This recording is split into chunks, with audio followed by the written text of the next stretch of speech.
Assalamualaikum warahmatullahi wabarakatuh. Perkenalkan, saya Galura Stika Pratiwi dengan NIM 22050974001 dari Prodi Pendidikan Teknologi Informasi kelas A angkatan 2022. Di sini saya akan menjelaskan apa itu roti statik dan saya akan mempraktekkannya juga. Yang pertama yaitu tujuan. Yang pertama untuk mengetahui cara kerja roti statik. Yang kedua untuk mensimulasikan roti statik dengan Cisco pakai tracker. Pengertian. Routing statik adalah jenis routing yang dilakukan admin atau pengelola jaringan untuk mengkonfigurasi informasi tentang jaringan yang dituju secara manual. Ciri-ciri routing statik adalah sebagai berikut. Yang pertama yaitu jalur spesifik ditentukan oleh admin jaringan. Yang kedua, pengisian tabel routing dilakukan secara manual oleh admin jaringan.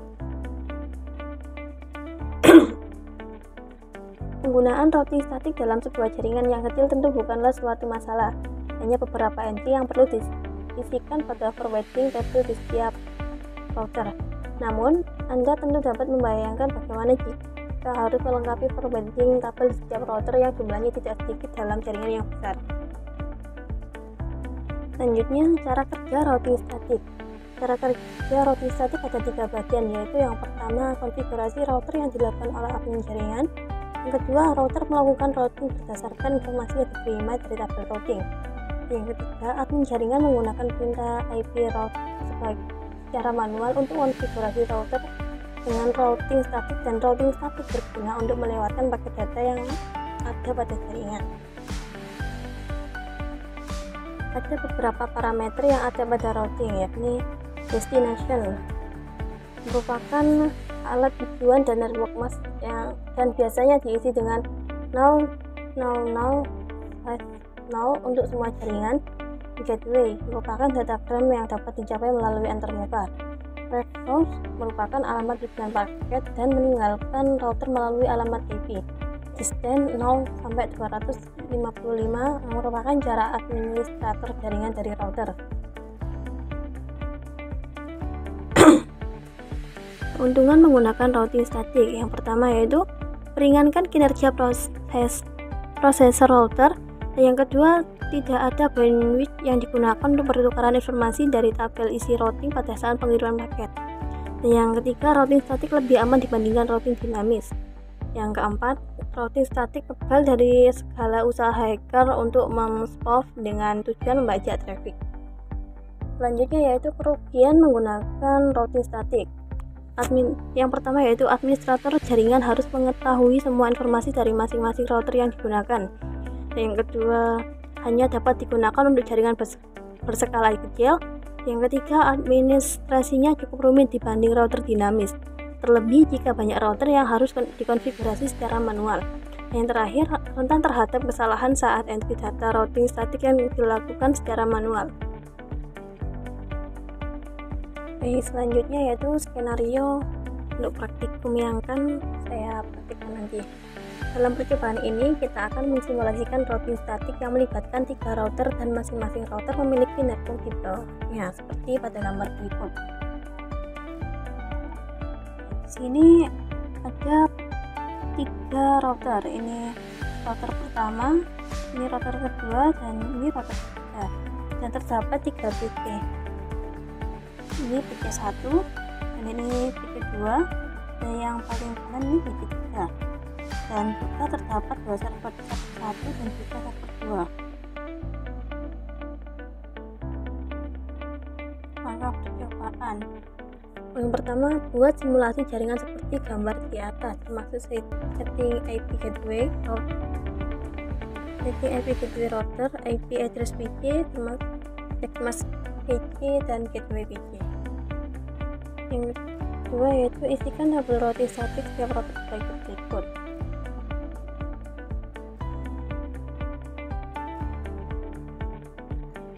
Ketiga, pindahkan model ke simulasi lalu buat skenario seperti berikut.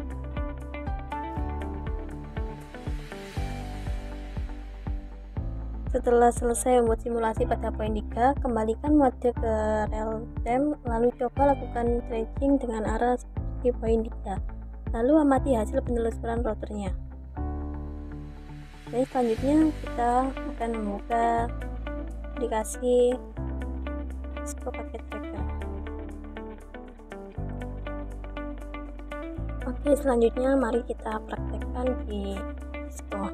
Oke.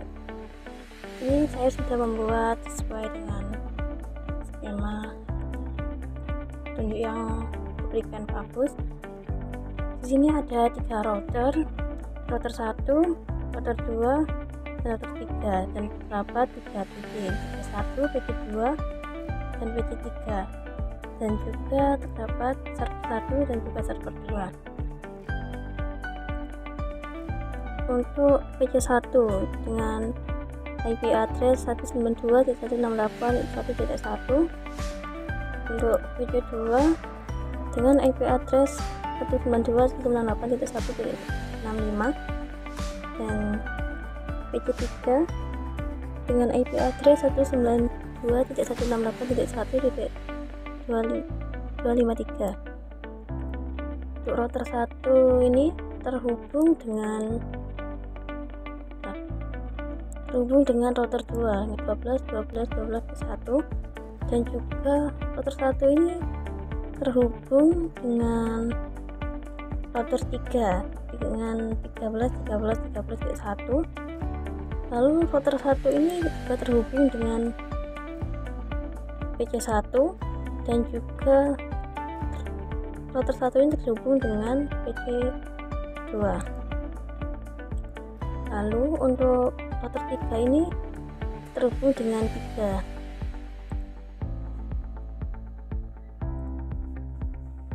Router 2 yang pertama terhubung dengan router 1 dengan 12. Lalu router 2 ini terhubung dengan router 3 melewati 23.2. Ya.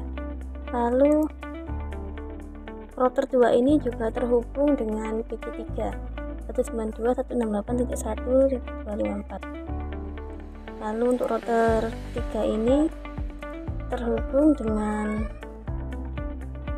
PC1, terhubung dengan router 1, dan router 3 ini juga terhubung dengan router 2.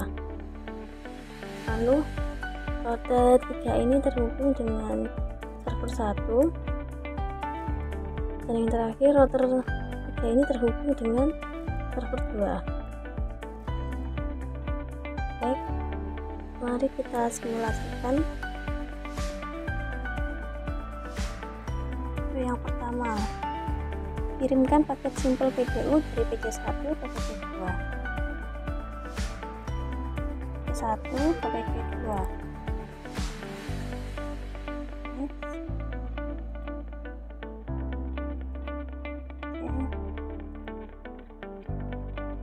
Ya, berhasil. Lalu yang kedua, kirimkan paket simple PDU dari PC1 ke PC3, PC1, PC3. Kita cek.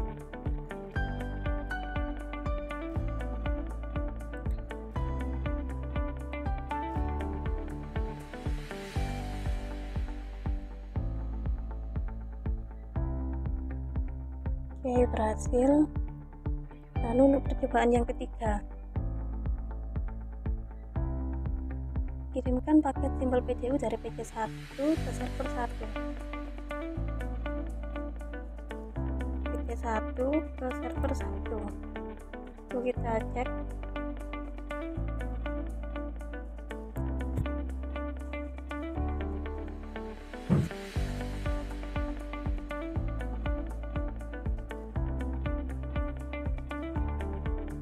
Untuk percobaan ketiga berhasil.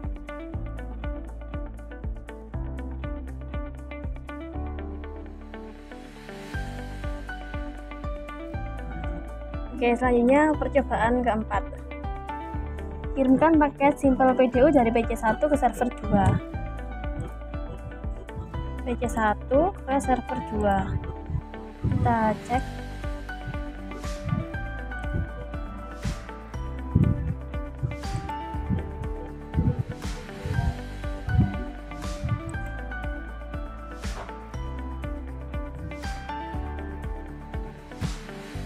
Ya, berhasil. Lalu ke percobaan kelima, kirimkan paket simpel PDU dari PC3 ke PC1. PC3 PC1. Lalu kita cek.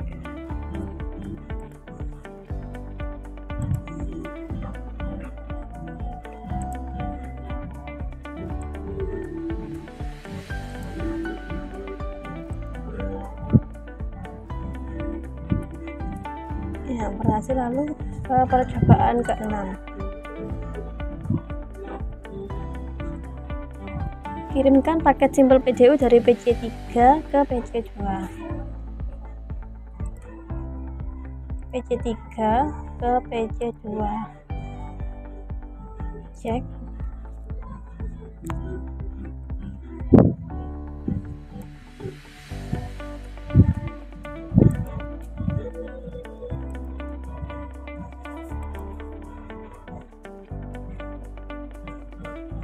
Berhasil. Lalu ke percobaan ke-7, kirimkan paket simpel PDU dari PC3 ke server 1. PC3 ke server 1.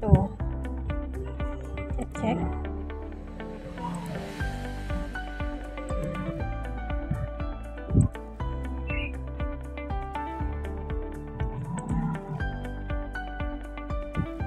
Berhasil. Lalu percobaan selanjutnya, kirimkan paket simpel PDU dari PC3 ke server 2.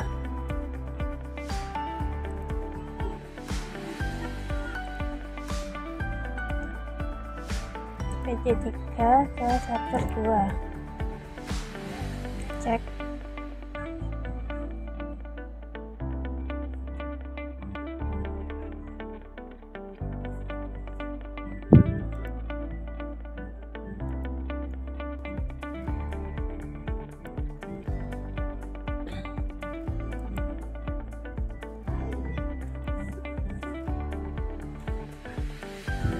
Oke, berhasil juga. Lalu lanjut ke percobaan selanjutnya, kirimkan paket simpel PDU dari server 1 ke server 2.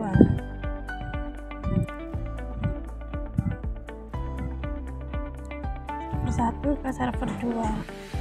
Cek.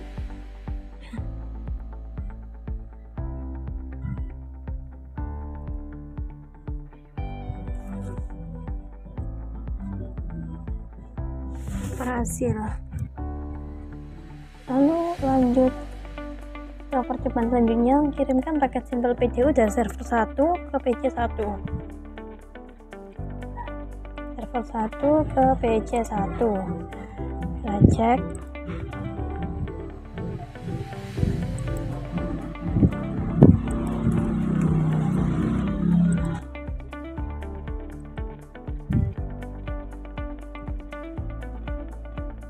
Berhasil.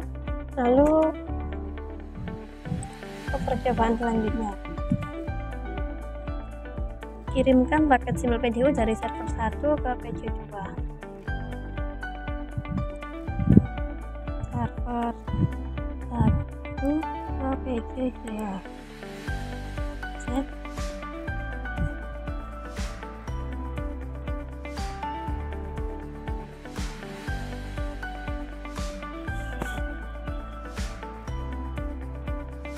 Oke, berhasil juga. Dan yang percobaan yang terakhir, kirimkan paket simpel PDU dari server 1 ke PC3.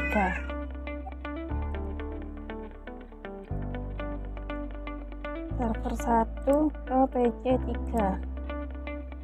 Cek.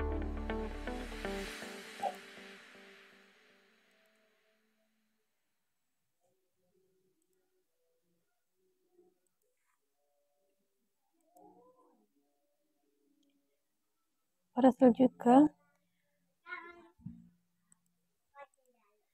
Oke, sekian praktikum dari saya.